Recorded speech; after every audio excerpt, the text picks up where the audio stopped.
महाराज जी कृपा करके इस मन पर शासन करें, ये सुबह ब्रह्म मुहूर्त में उठने ही नहीं देता, उससे नाम जप में पूरा नहीं हो पाता और नहीं, आपकी लगन कमजोर है बच्चा। नहीं, हमारा मन सोने नहीं देता। आप क्या बताओ क्या कर तुम्हारा मन उठने नहीं देता और हमारा मन सोने नहीं देता। अभ्यास योग युक्तेन चेतसा नान्यगामिना।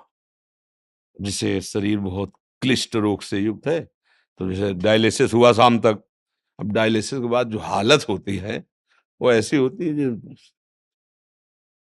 अब कुछ शरीर में भारी भड़कन, कुछ खाने की इच्छा नहीं, 11-12 नींद ही नहीं। अब अगर थोड़ी आनी शुरू हुई तो हमारी 2 बजे से दिनचर्या, मतलब 1:30 बजे हमें जगना है। अब अगर हम सोते हैं तो फिर जग नहीं पाएंगे, पूरी रात चली गई। 1:30 बजे उठे, आसन में बैठे, पानी गर्म हुआ मिला, और 2 बजे शौच स्नान के लिए बाथरूम, दिनचर्या किया। 2:45 बजे तो यहाँ आ जाते हैं। क्या हुआ? हमने नींद लेने का बहुत अभ्यास किया, तो नाक नहीं खुल रही, और नींद पर बचपन से उस पर शासन हुआ, तो वो हमसे कहती राधे राधे। अब उससे कोई परेशानी, थोड़ा तो शरीर है ना प्राकृतिक, पर अब ऐसी परेशानी नहीं होती कि सत्संग छूट गया, भजन छूट गया, अब तो हम विक्षिप्त, ऐसा नहीं होता। तो ऐसे ही आप अभ्यास कीजिए। आजकल तो सुविधा है, अलार्म, अलार्म लगा लीजिए, तो आपको जगा देगा, आप जग गए। आप दिनचर्या करिए, कुछ दिन बाद बिना अलार्म के जग जाएंगे। अपने लोगों की ऐसी दिनचर्या थी पूर्व में कि मतलब अगर आप घड़ी से देखो तो 5 मिनट का अंतर है, तो हम नहीं कह सकते कि ऊपर नीचे, ठीक राइट टाइम अपने आप आँख खुलेगी अपने आप। अब बचपन से अभ्यास रहा है ना, ठीक 2 बजे हमारी दिनचर्या, ये आज की नहीं है, ये 20 वर्ष की है। जब मान लो सत्संग ये सब नहीं चलता था, तो सुबह स्नान करके 2 बजे वृंदावन की परिक्रमा, सूर्योदय होते होते मंगला होकर फिर गुरु जी की सेवा में, ऐसा। तो हम अभ्यास कमजोर कर रहे हैं। अब किसी की इसमें आशीर्वाद की जरूरत क्या, अभ्यास कीजिए। आप शाम के जब रात्रि में सोए ना, भगवत चिंतन करते हुए, और आप टाइम अपने माइंड पे स्थापित कीजिए, मुझे 4 बजे जगना ही है, तो 4 बजे आपकी घंटी बज जाएगी दिमाग की। फिर आप करवट लेके सो जाए, वो आपकी बात अलग है। अगर आप सच्चे सच्चा संकल्प करेंगे तो आप देखना जग जाएंगे, क्योंकि अंदर ही भगवान बैठे हुए हैं। चेतना है, अच्छा 4 बजे, और आप 1 साल अभ्यास कर लीजिए 4 बजे, फिर इसके बाद आपको 4 बजे के बाद नींद ही नहीं आएगी, आपको नींद खुल जाएगी। अभ्यास योग युक्त है ना, ये नींद है, भोजन है। अब जैसे भोजन है, रोज आप आधा कवल बढ़ाते चले जाइए, धीरे धीरे डाइट बहुत अच्छी बढ़ती चली जाएगी, और आप घटाते जाइए, तो 1 रोटी 2 रोटी में आपका काम चलने लगेगा। 2 रोटी दाल, थोड़ा सा संयम नियम से चलो, बहुत अल्पाहार करने लगोगे, स्वस्थ शरीर रहेगा। और आप आहार बढ़ाते चलो, तो ऐसे लोग भी देखे हैं कि ज्यादा शरीर में वजन नहीं है, पर उतना भोजन उठा जाते हैं। हाँ, रोटी ऐसे ही इतनी, मतलब गिन के नहीं, बीता से ना, हमने देखा है, देखा है, मतलब वैसे। और कोई ऐसी खास शरीर में बल कि भाई बहुत कुंतलों उठा लेते हैं, ऐसा नहीं। अभ्यास, तो भोजन का अभ्यास, भोग का अभ्यास, नींद का अभ्यास, गलत कर लिया तो गलत, अच्छा कर लिया तो अच्छा। अब जैसे संयम, ब्रह्मचर्य, वर्षों, स्वप्न दोष भी नहीं होगा। आपने आदत बिगाड़ ली तो अब ना करो तो भी आपका ब्रह्मचर्य नहीं रहेगा। अभ्यास, हम गलत अभ्यास कर रहे हैं तो हम परिणाम में दुखी होंगे, परिणाम में हम नीचे गिरेंगे। अच्छी अभ्यास करें। उचित नींद, अब जैसे बालक को 6 घंटा आपको सोना ही है, 24 घंटे में 6 घंटे आपकी नींद के लिए पर्याप्त है। साधक के लिए 4 घंटे, बहुत शिथिल तो 5 घंटे, अच्छे साधक के लिए 3 घंटे। 3 घंटे में 24 घंटे की खुराक बिल्कुल फिट हो जाएगी इंद्रियों में। अब जो 12-12 घंटे सोते हैं उनको क्या बताएं। अब कुछ ऐसे कि खाए पिए सोए, अगर दिन भर ना बोलो तो सोते ही रहे। अभ्यास है, आप सोने का अभ्यास कर लो तो उसका अभ्यास हो जाएगा। अभ्यास है बच्चा, अभ्यास ठीक कर लो तो आपकी दिनचर्या ठीक हो जाएगी। ऐसा। महाराज जी इसी विषय को और एक तो प्रश्न आते हैं कि जो रात को लेट नौकरी से आते हैं, फिर महाराज जी वो सुबह थोड़ा सा लेट उठ सकते हैं महाराज जी? कई बजे तक रात जैसे में? रात को 11-12 बज गए नौकरी से और खाने पीने में, फिर सुबह जी मेरी 2 बजे तक ड्यूटी रहती कई बार। अच्छा, मैं 12 बजे से 2 बजे रात तक को हूँ। नाइट शिफ्ट हो गई, तो महाराज हाँ, जी इनके लिए तो अलग विधान हो गया महाराज जी, ये हाँ, मतलब ब्रह्म मुहूर्त में उठे बच्चे। हाँ। अब जैसे रात्रि में ड्यूटी करते हो तो 6 घंटे तो सोना ही पड़ेगा, क्योंकि शरीर जो श्रम युक्त है, तो अब उसको फिर दिन में तो छुट्टी होती होगी, मतलब उसको समय तो ऐसा थोड़ी होता हो कि साधारण दिनचर्या वाली ड्यूटी में फिर जाना, ऐसा तो नहीं होता होगा। रात वाली ड्यूटी के लिए मतलब दिन वाला तो फुर्सत होगी। होता होगा ऐसा, अब हम तो कभी की नहीं, तो हमें पता है।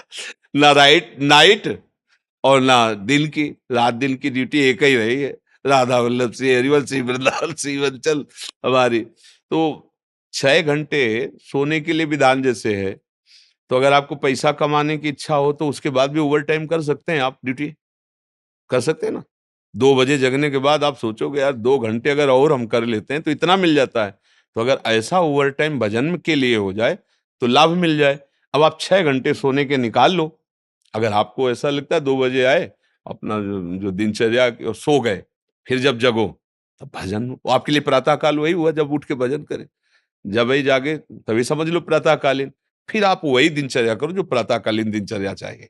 हाँ जी, अगर 8 से 2 तक ड्यूटी है रात को, तो हम आपकी कृपा से नाम जप नाम जप नाम जप एक भी क्षण उसमें ध्यान नहीं देते। हाँ और ठीक, जब बहुत सोते हैं बहुत तो हाँ। स्वप्न में भी हमें सिर्फ कीर्तन ही दिखाई देता है, और जब उठते हैं तो यार पहला बहुत ऊंची अक्षर स्थिति है ऐसी तो। स्वप्न में और जागृत में हर समय प्रभु का चिंतन चलने लगे तो बहुत ऊंची स्थिति है। पर मनीराम को देखते रहना, बहुत कलाबाज है, बहुत कलाकार हैं। कभी कभी हमको सिद्ध अनुभव करा करके वो ऐसी जगह खड़ा कर देते हैं जहां लगता है कि यार तुम बहुत धोखे में डाल दिए हमें, ऐसा लगता है। अपने लोग क्या है ना कि इसके साथ बहुत खेल करे हैं, तो इसकी हर हरकत को पता है। जिस समय बच्चा ऐसी स्थिति आ जाएगी कि आप जो बोले ना, जैसे जब स्थिति आ जाएगी तो आप बच्चा बोल नहीं पाओगे ये बात।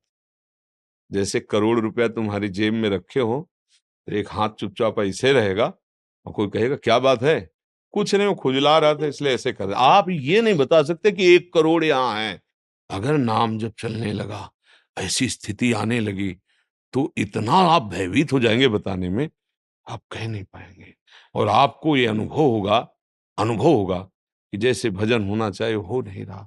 प्रभु मुझ नीच पर कब ऐसी कृपा होगी कि मेरा ऐसा भजन हो जाए। अभी क्या है, कृपा से हो रहा है, वो अहंकार में स्वीकृति हो रही है, इसलिए टिकाऊ बात नहीं बच्चा। भजन करने वालों के हृदय में ऐसी भजन की भूख पैदा होती है कि रात दिन करने पर भी उन्हें रोना आता है कि प्रभु कब मुझसे ऐसा भजन होगा जैसा संतों ने किया है, और रात दिन भजन कर रहे हैं। समझ रहे हो ना बच्चा, यहाँ आए हो ना, बहुत कृपा पात्र हो। तो अवास्तविक तुम्हारी स्थिति ऐसी हो जाए कि जागृत स्वप्न सुषुप्ति सुरत में राधा पदाब्ज छटा, चाहे जग रहे हो या सो रहे हो या स्वप्न में हो, लाडली लाल के साथ आपका मन सावई मना कृष्ण पदार। कभी अब कहना नहीं, और अभ्यास बढ़ाते चले जाओ। जो हो रहा है नाम जप, वो श्री जी की कृपा से हो रहा है, गुरु जी की कृपा से हो रहा है। कहने से ये बात हट जाती है, अहम पुष्ट होता है, चुपचाप अंदर ही अंदर। अब या तो आप जानते नहीं थे या आप करते नहीं हो, नहीं तो डर लग जाएगा। अपनी कोई चेक किसी को दिखाएगा, कोई पैसा दिखाएगा, हीरा जवाहरात दिखाएगा क्या? तिजोरी में बंद किया जाता है लॉकर में। एक चाबी वहां और एक चाबी गुरुजी के पास, एक चाबी आपके पास। केवल गुरुजी और आप मिलके बात कर सकते हो उस लॉकर की चाबी को, तो समझ रहे हो ना। अपने गुरु से केवल पर्सनल, घर गृहस्थी परिवार नहीं, बैंक में एक चाबी और एक चाबी आपके पास, लॉकर का होता है ना, दोनों मिला के, मतलब केवल सदगुरु और आप। फिर अपने अनुभव, फिर वो आपको कभी व्यक्त करेंगे तो फिर वो अंतर ध्यान हो जाएंगे, साधन में बाधा पड़ जाएगी। बहुत कृपा पात्र हो, चल रहे हो, आगे और बढ़ो, पर गुप्त रखो अंदर की बात। और 6 घंटे विश्राम सोने के करके फिर पाठ भजन जो भी जैसी दिनचर्या हो घर गृहस्थी की, वो भी भजन है।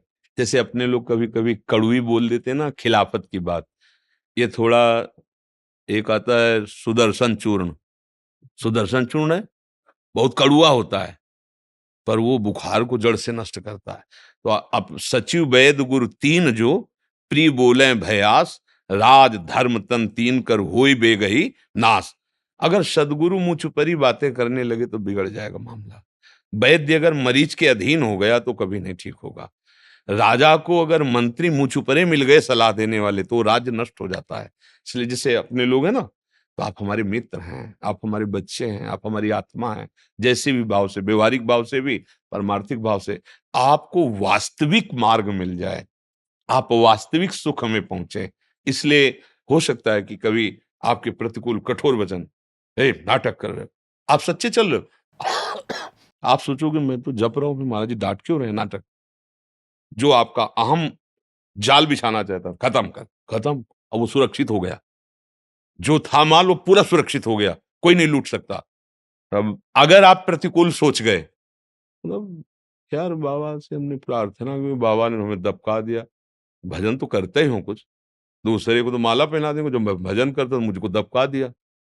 ये तभी कहा दुर्गमो, संतों का समागम बड़ा दुर्गम है। जब देखा जाता है ना, जैसे मान लो एक आदमी बिल्कुल गंदे आचरण करता है और उसने कहा कि आज से मैं गंदा आचरण छोड़ता हूं, बस ये है कि हम 10 मिनट नाम जपेंगे राधा राधा। शाबाश, बारे बहादुर, चिंता मत कर, हमारा साथ है। 10 मिनट जब, अब आप 6 घंटा जप रहे हैं, अच्छे आचरण कर रहे हैं, अब आपसे हम नजर टेढ़ी करके बात करेंगे तो आपको लगेगा यार वो शराब भी पीता था, मांस भी खाता, आज बात करो। 10 मिनट की शाबाश बोल दी, और 6 घंटे जब करते फिर भी हमारे, क्योंकि अभी 24 घंटे पूरे कराने हैं आपसे, फिर पूरा जीवन आपका भगवत स्वरूप बनाना है। जैसे लड़का कोई नया है ना, और बस स्कूल में, और ऐसे गोली खींचे, ऐसे डंडा बना दे, तो टीचर क्या कहता है? वाह, शाबाश शाबाश, बहुत अच्छा। और अगर साल भर उतना ही करता रहे, तो छड़ी लेके "हट, वही गोली डंडा वही, आगे बढ़, का खा गा घा अंगा, अभी तो ज्ञा तक पहुंचला है"। ऐसे जब संत समागम में कभी उनका कड़ुआ वचन, उनकी डांट लगे, तो अंदर से सोचना चाहिए भगवान हम पर बड़े कृपालु हैं, हमारी रक्षा कर रहे हैं, वो हमें अपना मानते हैं। डांट किसको लगाई जाती है? जिसे प्यार किया जाता है। हमारे ऊपर बड़ी कृपा है कि संत जन हमें अपना बच्चा मानते हैं, अपना मानते हैं, और डांट लगाते हैं ना कभी प्रतिकूल क्योंकि माता कभी प्रतिकूल कैसे बच्चे के सोच सकती है, ऐसे सदगुरु कैसे प्रतिकूल सोच सकता है? ऐसे